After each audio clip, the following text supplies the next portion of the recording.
Sipag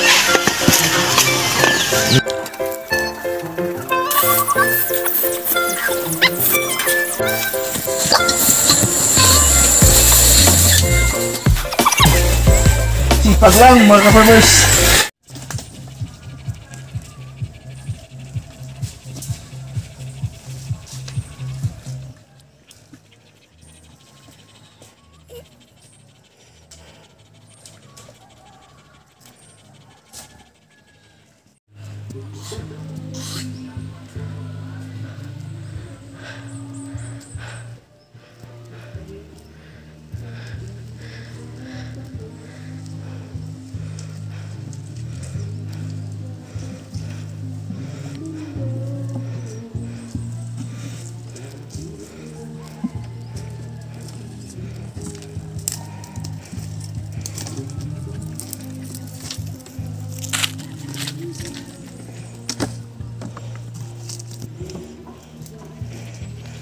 Pinagbutang.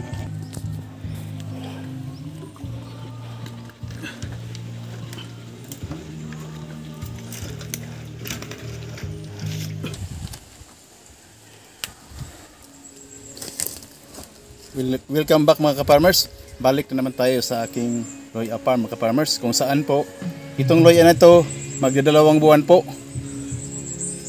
at saka 3 linggo na po na ito ay nalilinisan. Kaso lang hindi ko na rin na balik kaagad dahil mayroon pong dumaan dito sa amin na bagyong Krising. Kaya at saka nakapansin ko noon nung paglilinis ko, mayroon pong mga patay po na Loya na puno na hindi po tumutubo. At saka ito ang binabalikan ko, at saka nung naglilinis ako, yun ang mga palatandaan ko, at saka yun ang tinitingnan ko maigi na pag mayroong patay na Loya sa puno, yun po ang delikado mga ka-farmers. Yun po ang sinasabi na bacterial wilt. Doon po nakukuha sa ating mga binhi. At saka yung pagbabad natin sa Loya mga ka-farmers, yung binhi, estimated ko po, ano lang po, 99.8% lang po ang ma-sterilize. Kaya mayroon po akong nakita sa paglilinis sa aking mga tauhan na patay. Kaya ito ang gagawin ko ngayon. Nagdala po ako ng punggaran at saka ortibatap at saka ano na rin, yung puno na patay mga farmers. Ito po ang aking palatandaan na yun ang puno na apektado po ng bacterial wilt, para sigurado.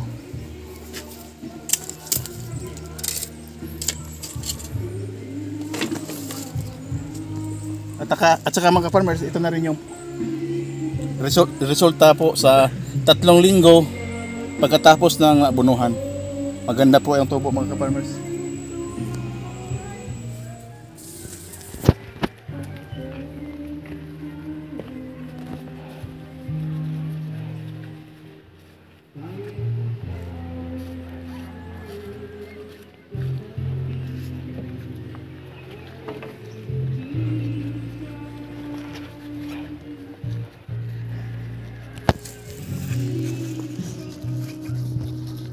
Ganito po ang ating gawin mga ka-farmers, kung saan po pupuntahan natin yung mga damage na puno ng Loya. At saka ito ay gagamitin palatandaan. At saka yung dalda po natin yung putol na container, at saka ito po yung pala, para tanggalin po natin yung damage na puno, at saka lagyan ng palatandaan, at saka yung puno mga ka-farmers, lagyan natin ng 1 kutsara na carbopuran. Maya pagkatapos noon, mag-spray po tayo. Yung ito na po yung panghuli. Isprayhan ang puno, basain. Gamit po ang ortibatap.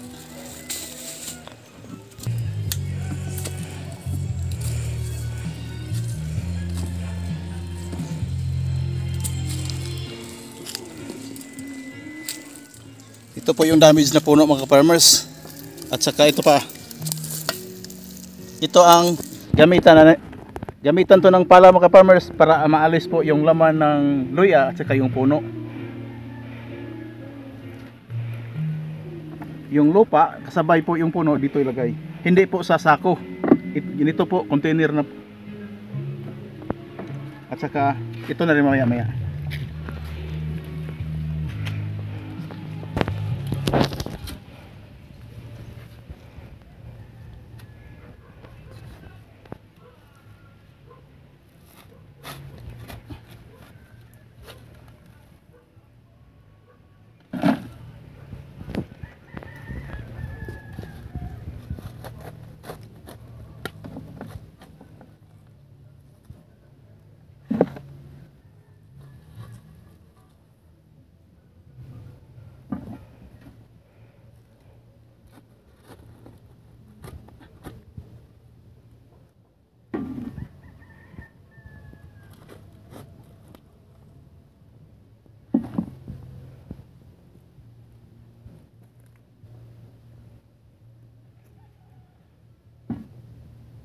Ito na ka-farmers. Ito na pa ang kasunod natin gawin mga ka-farmers.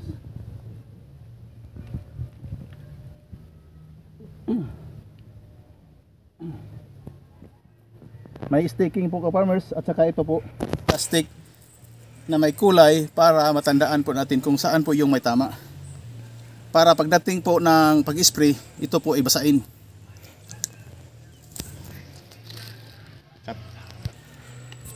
Yung natatamaan na puno na may sakit, lagyan po natin ng 1 kutsara na carbofuran.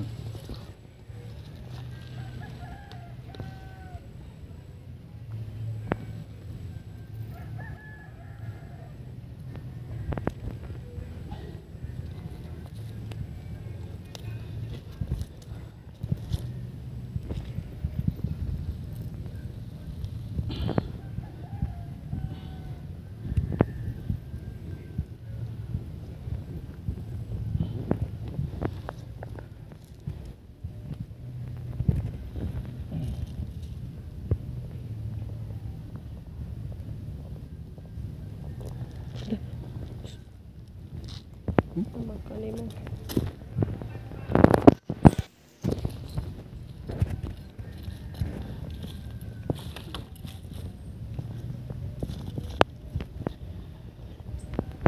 Maigi po na hindi po tayo basta-basta kumapak po ang ating paa sa ka-farmers.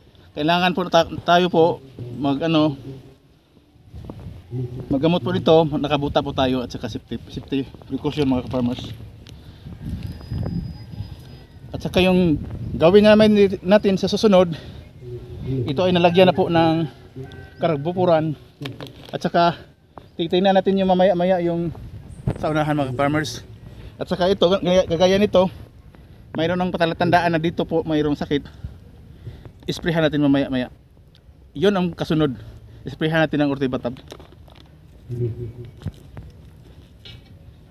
At saka ito na rin. Ito na rin ka-farmers. Yung damage na puno mga ka-farmers.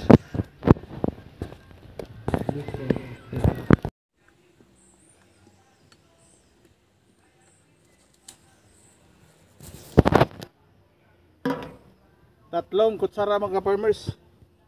Tatlong ganito. Tapos 16 liters na tubig. Ito po yung how to prevent and control the bacterial wilt mga ka-farmers.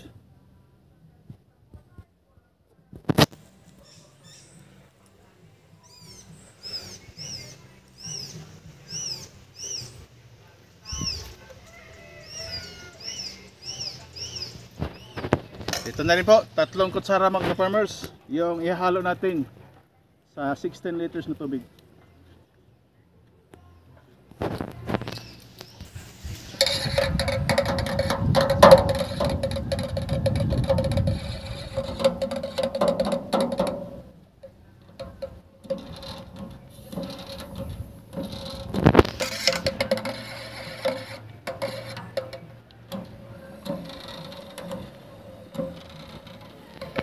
Saka ready na tayo mga farmers para isprayhan. Ito po yung pinakahuli na ating gawin mga farmers.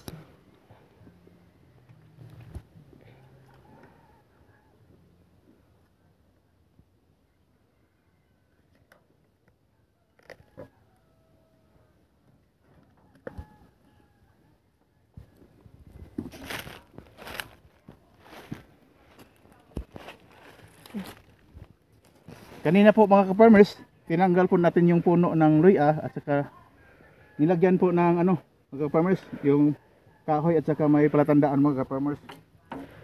Kagaya nito mga ka-farmers. At saka nilagyan ng carboporan yung puno para ma-neutralize po yung bakterya.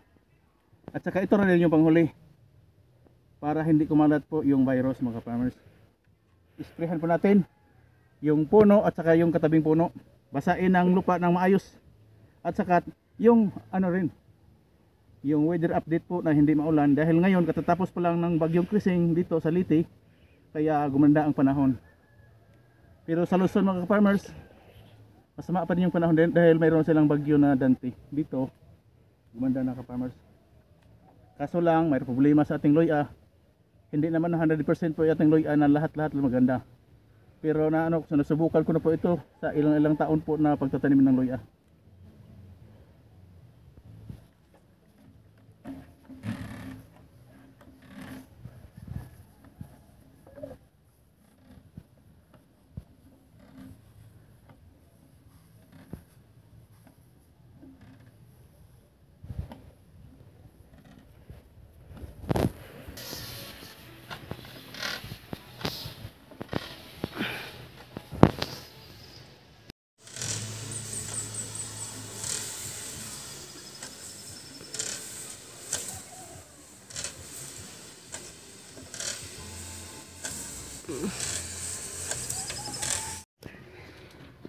At saka yung mga ka-farmers, yung mga apektado na luya ka-farmers, yung puno, na-isprehan ko na agad mula dito hanggang dito doon.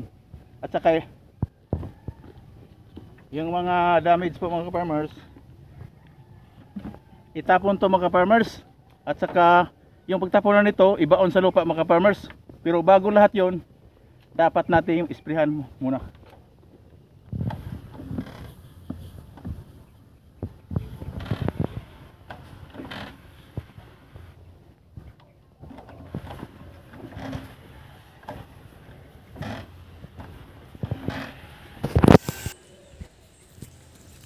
Pinakita ko na sa inyo mga ka-farmers how to prevent and control to manage our ginger farm become productive para kumita din tayo mga ka-farmers. Yun po, pag mayroon po tayong makikita na mga abnormality mula ng unang paglilinis, tsak magbigay po tayo ng schedule na yun ang ating gawin mga ka-farmers. Alisin po yung puno, lagyan po ng carbopuran at saka pakita po na sa inyo yung may tandaan mga ka-farmers. Sa pagkatapos noon, na-sprayhan ko ng Ortibatap mga ka-farmers. Isa na namang tutorial video mga ka-farmers para sa mga luya farmers all over the world mga ka-farmers. Salamat na rin sa panonood. At don't forget to like, share, comments po. Jojo the Farmer. At saka salamat mga ka-farmers.